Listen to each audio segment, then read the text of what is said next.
Bienvenue sur Lucien et Rébus, la chaîne où les ténèbres des histoires oubliées prennent vie. Aujourd'hui, nous plongeons dans les contes de fées, ces récits qui ont bercé notre enfance. Mais que diriez-vous si je vous racontais que ces histoires n'étaient pas conçues pour nous rassurer, mais pour nous terrifier? Ouvrez bien les yeux, car les ombres du passé sont prêtes à vous hanter. Les contes que nous connaissons aujourd'hui sont des versions aseptisées, créées pour adoucir les horreurs originelles. Revenons à leurs racines, aux plumes des auteurs qui les ont façonnés. Car sous leurs mots, ces récits se transforment en véritables cauchemars.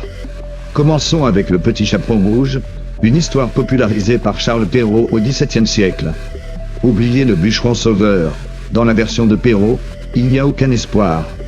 Le chaperon est trompé par le loup, qui la dévore entièrement.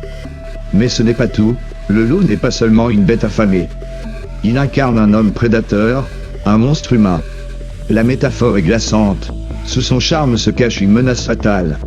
Perrault termine son récit par une moralité brutale, avertissant les jeunes filles naïves des dangers des étrangers.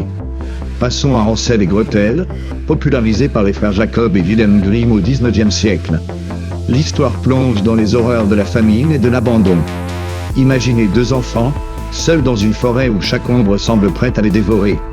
La maison en pain d'épices, aussi séduisante soit-elle, est un piège. La sorcière, vieille et affamée, ne cherche pas à les amadouer par simple ruse. Elle les engraisse, les prépare comme du bétail destiné à son four. La survie est macabre. Gretel tue la sorcière dans une scène qui sent le feu, la peur et la chair brûlée. Les Grimm ne laissent aucun doute, la victoire a un goût amer. La Belle au bois dormant, dans une version italienne du XVIe siècle intitulée Sol, Luna Italia et écrite par Giambattista Basile, va bien au-delà du simple sommeil magique. Dans ce récit, la princesse Thalia est laissée inconsciente par un éclat de lin. Un roi la trouve et, au lieu de la sauver, il abuse d'elle alors qu'elle est sans défense. Thalia accouche de jumeaux dans son sommeil. Ce n'est qu'en mordant son doigt pour téter que l'un des bébés retient l'éclat et la réveille. Mais à son réveil, elle découvre une réalité cauchemardesque. Son agresseur est marié, et son avenir est brisé par des choix qu'elle n'a jamais faits. Blanche-Neige, une autre œuvre des frères Grimm, cache une horreur presque cannibale. La méchante reine, dans un accès de jalousie, demande aux chasseurs d'apporter le foie et les poumons de Blanche-Neige pour les manger. Ces détails, effacés par les adaptations modernes, sont d'une brutalité choquante. Et la fin? La reine danse dans des chaussures de fer chauffées à blanc jusqu'à ce que mort s'ensuive. Une justice cruelle et implacable, bien loin des fins édulcorées de Disney.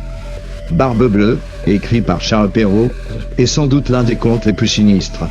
Cet homme riche et mystérieux est un tueur en série. Il séduit des femmes, les épouse, puis les tue sauvagement, laissant leurs cadavres pourrir dans une chambre interdite. La clé ensanglantée, symbole de la vérité et de la culpabilité, ne peut être nettoyée. C'est une métaphore glaçante. Certains secrets ne peuvent être effacés, et les ténèbres de l'âme humaine ne peuvent être cachées éternellement. Même La Petite Sirène, écrite par Hans Christian Andersen au XIXe siècle, est bien plus sombre que la version que nous connaissons. La sirène, en échange de ses jantes humaines, endure une douleur atroce à chaque pas. Et tout cela pour un prince qui la rejette. Andersen décrit son sort final. Elle ne gagne pas l'amour, mais se transforme en écume de mer, effacée à jamais, son sacrifice réduit à néant. Pourquoi ces contes étaient-ils si cruels? Parce qu'ils étaient des avertissements, des miroirs de la dureté de la vie. Ils étaient là pour enseigner aux enfants que le monde est dangereux, que la survie demande force et ruse. Mais en les adaptant à nos besoins modernes de rêve et de lumière, n'avons-nous pas perdu quelque chose de précieux? Ces récits ne nous enseignent plus à affronter nos peurs.